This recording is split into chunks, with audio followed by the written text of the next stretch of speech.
Hi everyone and welcome back to Still Sassy. So this is my story on how I ruined my 40th birthday for me and everyone else. And it's something I cringe about every single time I think of it. I just feel the tingle of embarrassment creeping in. And it's a story I don't think I've told before to anyone other than the people that know about it. So I'm sharing it here today for the first time. And I'm doing this because I think there's an important message to get across on the back of this story. And also, even though my 40th birthday was quite some time ago now, I've learnt a lot from it, and it was the reason I started Still Sassy and this channel. So it's important, I think, to realise that from bad things happening and bad feelings being felt, good things can come. Now on this channel, I love making content that helps other women feel sassy about themselves, feel confident, love the way they look and feel. And if you're a person who wants all of that too, I'd love it if you could nip to the button below and subscribe to this channel and hit that like button too. Thank you. Now the short version of this story is how my colleagues at work on my 40th birthday went in early to put balloons up and festoons and a present on my desk before I came in. Also, my husband spent a lot of time and money on getting me a really special present that I wouldn't have been able to get anywhere if it hadn't been for him. So all that sounds okay, doesn't it? Sounds cheery and jolly, but it wasn't. Now I actually didn't know that my colleagues knew it was my birthday, which I know sounds ridiculous, but I had never told them when my birthday was. I think I've been working with them for about a year at this point, and as far as I was concerned, there was not going to be any celebrations and I was just going to fly under the radar and everything would be tickety-boo. So imagine my surprise as I turned the corner into the office and saw that my corner of said space was festooned like an over-decorated Christmas tree. And there was a lovely present on my desk, all wrapped up in shiny, I think it was silver, paper. So what was my response? Did I laugh and say thank you? You're also lovely for buying me a present and doing this for me. No, I didn't. What I did was turned into a banshee, ripped all the decorations down, half shouted at everybody that, I didn't want a celebration and how could they do this to me, and completely ignored the present on my desk. I will never forget the look on my colleagues' faces that day. Poor things, done all this for me and I just went crazy, effectively. It was an absolute terrible way to respond. Later on that day, I then refused to accept my husband's present as well. Even though I knew he would have got me a present, when he actually went to give me it, I still had a bit of a fit about this whole celebration thing. So everybody's day was ruined. My colleague's day, my husband's day, my day really. And it's probably a day I would quite like to forget if I could. However, because of what came from it, it is something that I do still think about from time to time. You see, I just did not want to turn 40 and I certainly sure as hell didn't want anybody else to know that I had. I think I was scared of it. I was scared of the unknown about what getting older actually meant and what it would mean for me. But then I think, what was the point? What a waste of resources and time and energy. I was getting older anyway. You can't stop time as much as we'd like to. You have to embrace the fact that you're getting older. But I wasn't ready to do that back then. And by the way, me on that day wasn't the normal me. I'm generally a quiet, considered thinker. Quite analytical in the way that I process things. In a previous life, I'd been headhunted to lead the National Health Service through reviews of how good or bad each hospital in the country were. I used to take teams of people into hospitals and we'd measure how good, bad, indifferent the place was, the results of which the hospital could be stripped of its quality stars or its quality stars reduced, or I could give them some quality stars if I thought they were doing well. So it was a really powerful job and I had to be on point all the time, very calm, very collected. I had lots of people shouting at me a lot of the time, and that's the sort of person I am. I'm good under pressure, I'm a critical, analytical thinker, I'm a good auditor, and I very rarely lose my rag. Essentially, outbursts and emotions were for other people to display, not me. Now, I think anybody who's reached the age that I'm at now, which is well into my 50s, knows that life doesn't start at 40. It's a myth. Now, I was lucky enough to do all sorts of things in my first 39 years. All sorts of jobs, all sorts of travelling. Really lucky.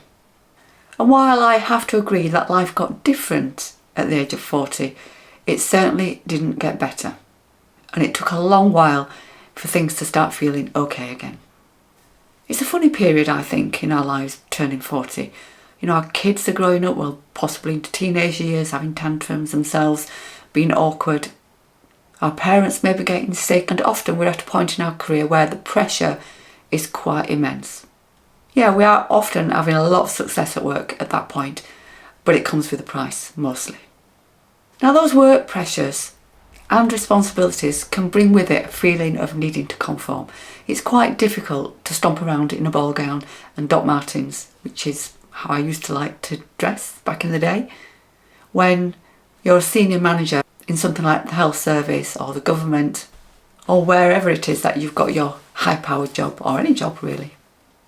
And then step by step, chink by chink, the cracks in our personal confidence start to develop. Effectively, without realising it, you become a slave to other people's expectations. And then there was my mum, my beautiful mum. She died just after my 38th birthday, after 4 years of fighting cancer and fighting really hard. My bosses at the time were incredibly unsympathetic. And as I didn't live anywhere near my parents at that time, it made it really tricky for me to help look after her, to be with her when I wanted to be. And I almost missed the end of her life because of that. I wasn't able to be the rock solid support that I would have liked to have been, although I did try my best. Her passing really hit me hard, and it made me want to change. It gave me that feeling that life got to be different, but I didn't know what that was at that time. But deciding that any action was better than none, I quit my job and looked for something else to do. In fact, what I did was change careers completely. I went from being a senior manager in the National Health Service to a journalist on a national magazine, as you do. I had no journalistic background, no real creative writing ability, but I thought, I'm just going to go for it. I have got absolutely nothing to lose, and I got the job. And just a few years later, I was the editor of that national magazine, so it was a great move for me. I thought it was the no-pressure change that I needed in my life, even with the 8% pay cut. But I was wrong.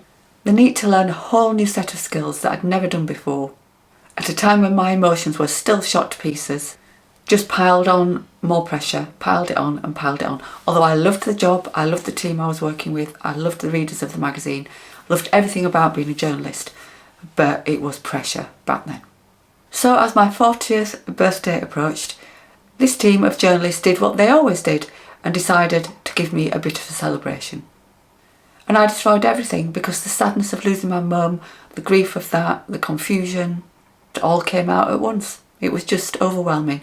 The team I worked with hadn't realised that I was getting grief counselling at that point. They didn't know anything really. I very rarely shared any of that with them. And given that my birthday is very close to Christmas, it was a tricky time because they completely blanked me for a little while, and I don't blame them, to be honest. But once I'd explained what had gone on, that I was getting counselling, what had happened with my mum, how I was feeling, then everything was fine. They forgave me. However, they never put on another birthday bash for me, and I don't blame them for that either. It was a horrible few days in my life, on the top of a horrible situation anyway. But that's why I ruined everything on my birthday. Without realising it, that was the turning point in my understanding that being naturally sassy, which I was back then, was a privilege of youth. And that once you reach the fourth floor of your life, you need to work harder to retain who you are and how you think. And then I realised something else too, that clinging on to who you thought you were or who you think you need to be now isn't what life is about. Instead, now I embrace who I'm becoming and get excited about how different I am now to back then. I am so thankful that I still get excited about who I'm growing into and what the next version of Julie Brown might look like. We're too quickly taken up by nostalgia, looking back to see how things used to be and used to feel, dreaming of becoming how we were back then once more. But for me now, the joy in life is completely the opposite. I'm pleased that I'm not the same person I was when I was 25 or 30 or 35. I am this version of me, and 10 years from now I'll be a different version of me, and that's still okay too. The key to this is recognising that you are your version of you, like I am my version of me, and I'm not what anybody else thinks I am or thinks I should be. And that's how we should live life. Doesn't matter what anybody else thinks. And that's why I started Still Sassy, because I wanted to ensure that other people felt the same. I wanted to help people to embrace who they are now, not who they think they should be or who they were years ago and wish they still were. Life is for living right now. We've got to accept that life is about change. It's not about what's better or what's worse, it's about what's next. So does life begin at 40? The answer to that is no. I only have to spend an hour or so with my new granddaughter to know that life begins when life begins. She is different every time I see her, and that's the best life lesson we can learn.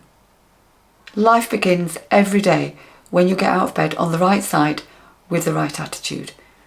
It's all down to us. We don't need to feel a certain way about our lives, we just need to live it. And if you're wondering whether I'm any better with birthdays, I'm not really. Not in the sense that I go around ripping things up and ruining them, but because my birthday is so close to Christmas, it's hardly worth bothering with, because everybody else is distracted by Christmas and birthdays just fall by the wayside. But I'm no longer worried about the years rolling on. Thanks for listening to that. I hope you found it useful, and I'll see you in the next video.